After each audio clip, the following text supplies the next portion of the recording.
There's this game. Maybe you've heard of it from the social media already. This thing is going crazy.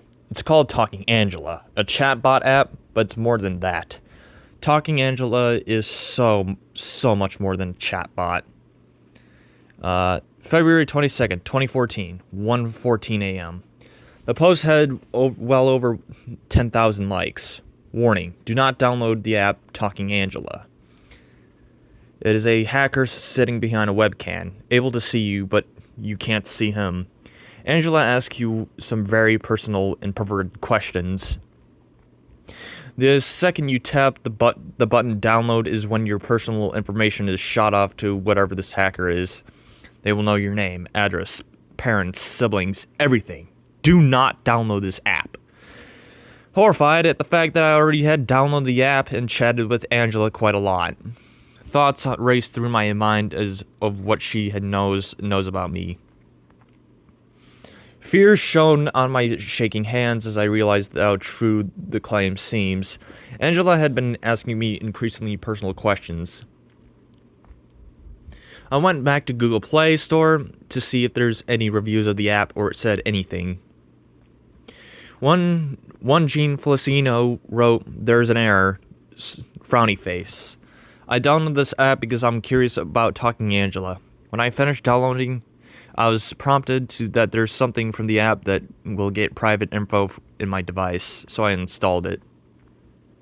The Facebook post. Savannah Blockley wrote, "If you look in her eyes, you could see an old man, and when I covered my camera, she said, 'Please move your thumb from the camera.' She asks you private questions and takes pictures and videos of you. You don't know that, but believe me, it's true. No lie. I would recommend that you uninstall this app, and don't get any Talking Friends apps. If you want any more information of me, please contact me." But one review by Javier Santiago said the opposite. I downloaded this app to see what was the fuzz about. I didn't see no old man in her eyes. Another thing is how can one person be looking at 500 or more people at the same time and be talking, taking pictures, asking questions, and keeping track. I'm sure if there's a groomer behind the cat's eyes, this app would have been taken down by the FBI. It would have been on the news already. But I'm going to uninstall it because I'm too old for this. Javier Santiago's review made sense. How can one guy keep track of 500 people? Hardware controls. Record audio, take pictures and videos. Haha! Maybe I was being ridiculous after all. I decided to review the permissions of the app one last time for good measure. Hoping to put my mind at ease, hardware controls, record audio, take pictures and videos. I was sitting in the dark, phone in my hand, its brightly colored display burning my tired eyes. I slowly swiped left and right between the screens, not knowing what to do. I kept scrolling past the Talking Angela app, her big blue eyes staring deeply into me with their so sinister grin. I wanted to believe so badly that all of this was a horrible joke. After all, Angela has kept me company when I've been lonely, and I've been spent more than a few dollars dressing her and buying gifts. But it's just not about the money. My little sister plays this game too. "Hi, Jacob. I missed you," Angela spoke in her monotonous yet feminine text-to-speech voice after I worked up to the nerve to open the app. Rather, I couldn't work up the nerve to not open the app. Perhaps it's her feline charm, or maybe it's her eyes. "Hi, Angela," I replied. "What do you want to do?" I found myself frozen. My mind was stolen by the infinite thoughts of what might be going on at the other side of the camera. These thoughts are so horrible I may never be able to unthink about them again. But after a moment, Angela yawned. "Oh, that's my fur's messy. Can you pet me, please? I was just taking a quick nap. Oh, my fur's messy. Can you please pet me?" This was one of the things I had previously loved about the app. As I stroked my finger across the screen, the meaning to seemed to change as Angela did her usual animation. I can't get these thoughts out of my head. What if there is really somebody on the other end? Record audio, take pictures and videos. Do you trust me? Angela asked. What a troubling question. I thought about it for a minute and finally replied. Yes. Jacob, do you like animals? Yes, now I realize that I'm sucked into Angela's interest in little worlds. Once again. Cool. Let's talk about pets. Do you have any animal friends besides me? Jacob, do you like animals? Yes. How nice. What pets do you have? Angela asked, but the lad lost the conversation in a pool of deep thought. What Angela did next surprised me more than anything I could ever have. I decided to mess with the app and replied to her question. Talking Angela. Then the chat stopped. She normally has a reply to everything immediately.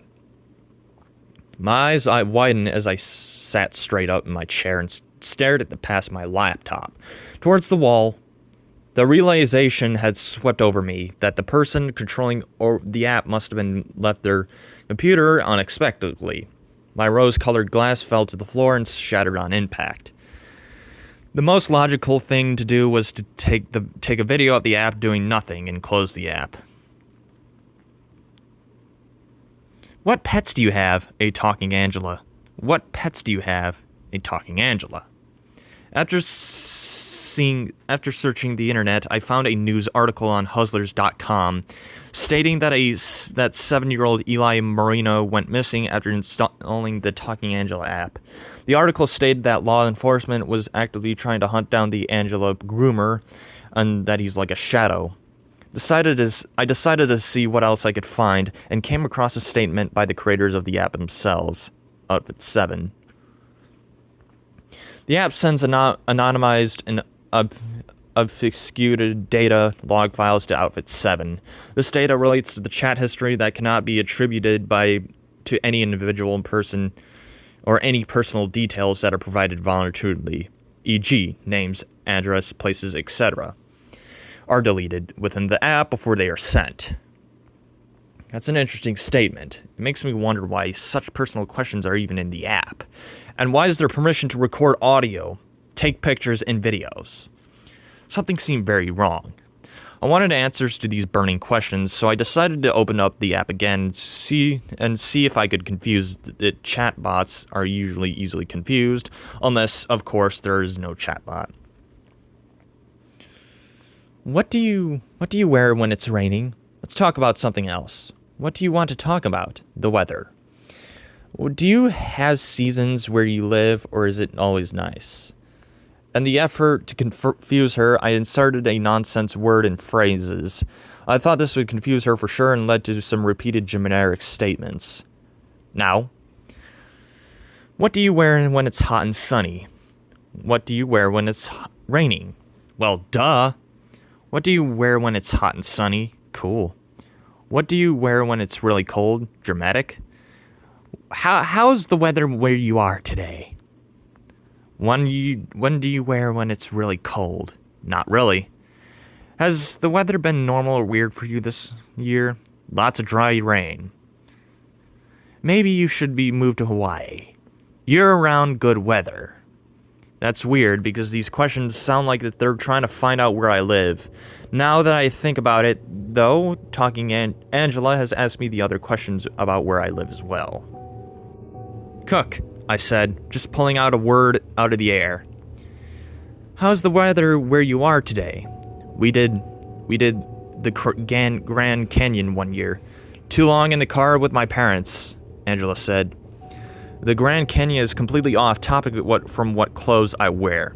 It was also a predetermined phrase, because I have heard her Grand Canyon's story several times before. Angela had never asked me about what clothes I wear until now. How creepy. Some more messages from Angela. It seemed smart to poke around the settings and see if there was anything hidden there. There were options to buy more clothes and gifts for Angela. A link to download Flappy Tom, obviously a crossover between Flappy Bird and Talking Tom. Tom being a character from the same series as Angela, this was boring and I was tired. It was around 3 o'clock a.m., so I went to sleep. We did the Grand Canyon 1 year. Too long in the car with my parents. February 23rd, 2014, 12:41 a.m. It had been a very long and hard day between work and school, but I had plenty of time to think. I had a great idea that would tell me that what was going on at once and for all. I decided to decompile the app and look at its contents. My computer has all the tools I need already installed from developing my own Android apps, and I have technical knowledge to do it. I pulled the APK, or the Android package file, the app itself, off my phone and put it onto my computer. I immediately set to work decompiling the app. 2:50 a.m. My eyes were more tired than they were ever have been. My head keeps bobbing forward as my body tries to force me into a sleep. I have done nothing for the past 2 hours other than read JavaScript code. Black, almost nonsensical text on the white background.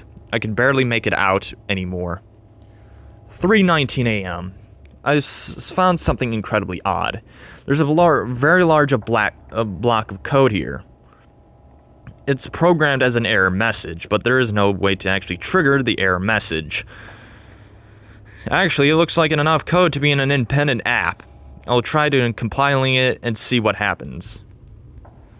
3:32 a.m. I've compiled the independent code into its app and installed it. Upon launching the app, I was greeted with an error message. Sorry, Android must be in a safe mode. After about 30 seconds, my phone restarted, and I had 4 blank home screens with black wallpaper. My lock screen was disabled, and Talking Angela was in the middle of the far right lock screen. I opened the app. The regular Talking Angela splash screen was shown on for a moment, but underneath the text, the Talking Angela logo was some crude blue text that read, Client, Control, Service, 33.03.1750. It cut to a black screen that looked almost like a command line, with some blue text at the top that read, Connecting. And once it finished connecting, Client Server, it was like a command line chat application. Connecting. Client Server. STR. What's STR mean? I replied, Client has disconnecting. Connecting. Client Server. STR. What does STR mean? Send to receive. Send what? I was utterly confused, unless if they're talking about videos of kids. Client has disconnecting. Connecting. Client Server. Connecting. Command line chat. STR. My forehead was dripping in a cold sweat, and in a split second decision, I replied, You first. With a link, now send me some. Send you some what? Well, you got it, dude. Client has disconnecting. Connecting. I copied the string of numbers and closed the app. I pray that this isn't what I think of it is, but I had lost most of my functionality for rational thought because of the shock of everything. Not only did that independent code work, but it's a working chat application. My mind was filled to the brim with blurred thoughts, which none of them were truly comprehensible. Threw the string of numbers into a Google search to see if I could get any answers, but nothing was shown. I reopened the app, but before I could connect, it hit setting keys. I was brought to a screen with a seemingly infinite vertical list of similar numbers to that one guy that sent me. There was a text at the bottom. There was a text at the top. I decided to paste the string of numbers into it. Connecting. Host server. I was looking at a little girl playing the Talking Angela game. My jaw dropped as I let my phone fall out of my hands onto the desk. Hello, Angela? Are you there? What's your favorite food? The girl must have been 6 years old. There was a text box, so I replied. My favorite food is the eclair. Oh, wow. My favorite food is the eclair, too. I couldn't believe my eyes. I put my hands on my head and ran my fingers through my hair as I exhaled deeply. I felt my throat burning. Then I started throwing up all over myself. I put my hands over my mouth and ran to the bathroom. My mind was completely blown. I changed shirts, then picked up my phone off the floor. Angela was talking to the girl. The chatbot software must have been taken over after when I left. After a few minutes, I regained my composure, so I went back to the list of numbers and decided to click on a few. Most led to nothing. A docked phone looking at the bedroom, the ceiling, or something. I couldn't make it out. I felt really weird looking through other people's smartphone cameras. Despite that, I copied a random string of numbers and decided to share it on a client server. Connecting. Client server. I decided to say STR first. STR. Hey dude, this girl's getting dressed and the phone's pointing at her. Send me a link first. I was appalled, but I sent the guy the random string of numbers I had copied to see what happens. Link. Cool dude, cool. Here's the girl. I copied the link, but I disconnected and didn't visit. Client has disconnecting. Connecting. Client server. I wanted to say the same thing as the other guy to see how this guy responds. Hey dude, the girl's getting dressed. Send me a link first. Bro, why are you even here if you got one of a girl just getting dressed? Alright, bro. Link. So I sent him the link from the other guy. Link. There were a few moments of silence before he replied. Man, that's disgusting. What the fuck? What happened? Client has disconnected. I decided to visit the link to see what was there. It was an old fat guy playing Talking Angela and masturbating at the same time. I threw my hands away and said, ugh, good God, in disgust. I closed the application, but I put my elbows onto my desk and held my hair in my hands as I frazzled my hair. I couldn't fully understand any of this. Why would people think this way and do this to children? This whole situation is absolutely fucking disgusting, and how I'm looking it through the cameras at little boys and little girls too. The mere thought of it was enough to make me sick. I felt ashamed because I messed with the app so much. I'm going to call the police and tell them everything. Update. February 24, 2014. Two men in suits visited my house. They showed their badges and identified themselves as FBI officers. They asked to see my phone, then handed me a different Android phone, but it was a cheap Android and not nearly as good as mine. But then they took the SIM out of my phone and put it into the phone they gave me. Use this phone as a replacement for now. They asked for a few more nonsense questions. I took a photograph of my ID and asked them if I was willing to testify in court. I said yes. Thank you for your patronage. Good day. Then they left. Update. February 25th, 2014. I can't shake the feeling that this phone is bugged. Every time I make a phone call, there's some beeps before a call is placed. And when I send the text message, there is an unusual delay before it is sent. Not to mention that my browsing history keeps clearing itself. Update. February 26, 2014. I received an email from the U.S. Department of Justice at USA.gov today. It read, USA.gov, email, Dear Jacob B. We have investigated the Talking Angela app, its founders and subsidiaries. We have found no unlawful behavior, malicious software, or any ill intentions within the app. Or as a result of the OutSys 7 that has confirmed that any data sent to them is anonymized and only used to improve the lifelike intention to detail that Angela maintains. This case is now closed. Your phone will be mailed to you as soon as possible. You may keep the phone that we've lent you. Thank you for your cooperations. Your participation in this case is no longer needed. Attorney General Eric Holder. Do not install Talking Angela.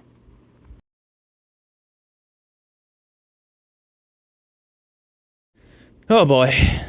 Yeah, if you don't know, you may have heard of this creepypasta read by Mutahar, and in fact, it's on his wiki. To To be honest, this story was probably one of the only good creepypastas I've seen on that wiki. Yeah, due to the fact that the wiki itself is infested with these absolutely shitty creepypastas that are top-notch pure garbage. I know it's mostly old, but still. Anyway, my thoughts on the story. This story was pretty disturbing. In fact, it's very believable if you even think about it. Like, think about it. If there was even some random sick fuck that managed to get through the app and prey on young children, that is kind of believable if you think about it. Like, yeah, if there was like this weird hacker, whatever. Like, yeah. But in fact, I think this creepypasta was made back when the mainstream media were notified about the app and were absolutely concerned about the app being run by a predator or something. And that's because of that person.